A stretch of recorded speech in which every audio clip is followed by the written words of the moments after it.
Hello, friends, and welcome back to another episode of the Industrial Packaging Podcast with me, your host, Nathan Dube, Digital Marketing Specialist at Industrial Packaging. On today's episode, we are going to discuss the topic, in-house packaging, to automate or not. So without further ado, let's jump into today's topic. As a company running an in-house packaging line, you've got to admit that it has been a complicated couple of years. Between months of unexpected downtime due to the COVID pandemic, the labor shortage of 2021, the ever-given container ship debacle, and now the Great Resignation, running an in-house packaging line has been anything but easy. It seems that your supply chain has been taking hit after hit, month after month, for some time now. As we head closer to 2022, you want to make sure that you make the best choices for your in-house packaging line as we dive deeper into this new world and the significant changes that have come with it. In many ways, business will never be the same again. But for a company with an in-house packaging line, things are even harder to predict when choosing which actions should be taken to keep your production running. But what exactly does that look like? Should you hire more line workers, or would it be better to partially automate your packaging line? With the ever-looming complexities of COVID variants and the possibility of another unexpected black swan event, perhaps it makes more sense to fully automate. But is automation right for your business? Truth be told, there are no simple answers to these questions. Each of the options mentioned above has its pros and cons, and those variables will undoubtedly change from one scenario to the next. How can you be sure that you are making the right choices for the safety of your employees, clients, and business partners? Navigating a semi-post-pandemic ecosystem may seem like an insurmountable challenge, but life and business must go on. While we can't predict the future, we can look back on recent events and make educated guesses about the best course of action. With over 6 decades in the packaging industry, industrial packaging has traversed the stormy seas of change within this ecosystem to great success, and we can help your business to do the same. This episode will review your options for running an in-house packaging line in 2022 and beyond. With the information in this episode, you will be able to select the best options for the safety and success of your people, products, and brands. To automate or not? That is the question. That is what Shakespeare said, right? No? Well, close enough. Anyways, this is perhaps one of the biggest questions of our current age. We are living in unprecedented times of technological advancement, human evolution, and disruptive, transformational experiences that will change business for the foreseeable future. With the rise of new digital communication capabilities, such as those promised by way of the metaverse, we collectively find ourselves on the precipice of a new world. A world in which the IoT will integrate not only with our cell phones, tablets, and computers, but also our homes, appliances, and yes, even our packaging machinery and robotics. As such, any company with an in-house packaging line that is nearing the time in which they need to upgrade their equipment and labor protocols must make a decision. And the question that must be answered at this time is, to automate or not? But this is not a simple question to answer. Furthermore, automation may or may not be a good idea for your business, depending on where you are currently with your in-house packaging line, of course.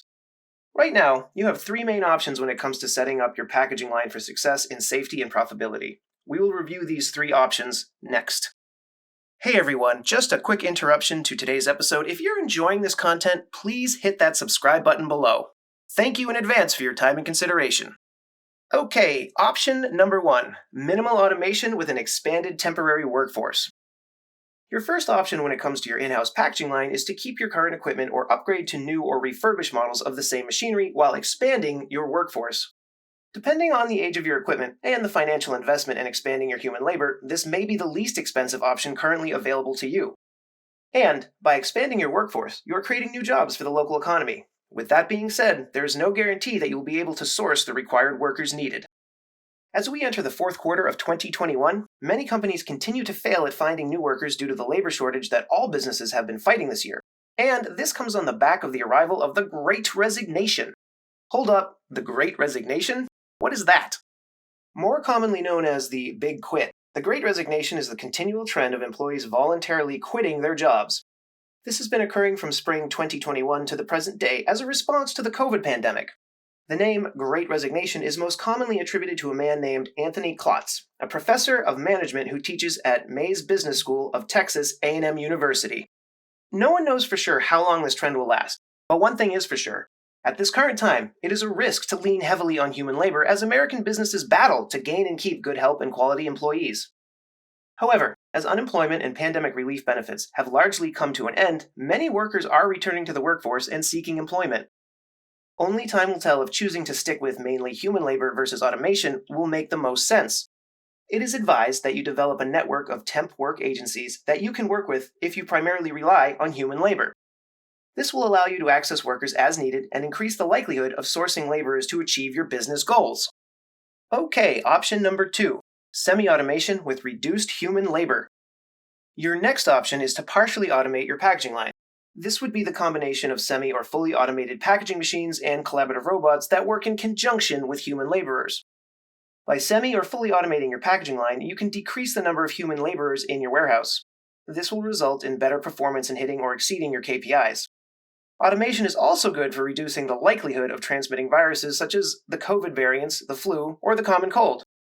However, you may or may not be able to make the financial investments required to purchase semi or fully automated equipment and robots. If you wish to purchase this machinery but cannot afford to buy it outright, you may want to consider leasing as a secondary option. If you qualify for leasing or other forms of financing, you can pay smaller monthly payments while paying off your new equipment. If you are unsure if you are eligible for leasing or financing, you will want to speak with one of our packaging machinery specialists one-on-one. See the link in the description below. They will be able to help you quickly identify if you are qualified for these options or not. Option number 3, fully automating your packaging line. Finally, you have the option of completely automating your packaging line. This would include all fully automated packaging machines in addition to a collection of collaborative robots and a skeleton crew of human beings. A small group of equipment operators and mechanical technicians will be required to implement the running of the machinery and oversee day-to-day activities. These employees will also be responsible for occasional preventative maintenance and repair work as needed. This is by far one of the most expensive and complicated options to implement, but once you are up and running, you will be able to have a small team run the entire operation. And as the technology for fully automated equipment evolves with IoT integration, eventually you will be able to do all of this from the comfort of an office, or perhaps the beach? So, should you automate your packaging line? As much as I hate to say it, the answer to this question is, it depends. I know that's probably not what you want to hear, but it is the truth. Ancient Rome was not built in a day, and if it were, it probably would have collapsed a lot sooner. When dealing with something as advanced and complicated as mechanical automation and robotics, it is imperative that you speak with a packaging machinery expert, which, by the way, you can do by clicking the link in the description below. Your assigned packaging professional will be able to help you figure out if semi, full, or minimal automation is the best choice for your in-house packaging line. With the information in this episode, you should have everything you need to decide if automation is the correct choice for your in-house packaging line or not.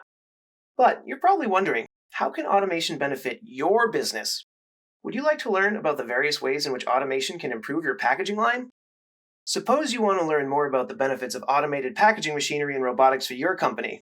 In that case, you will want to consider reading this sister article, Why Robotic Packaging Automation is the Future.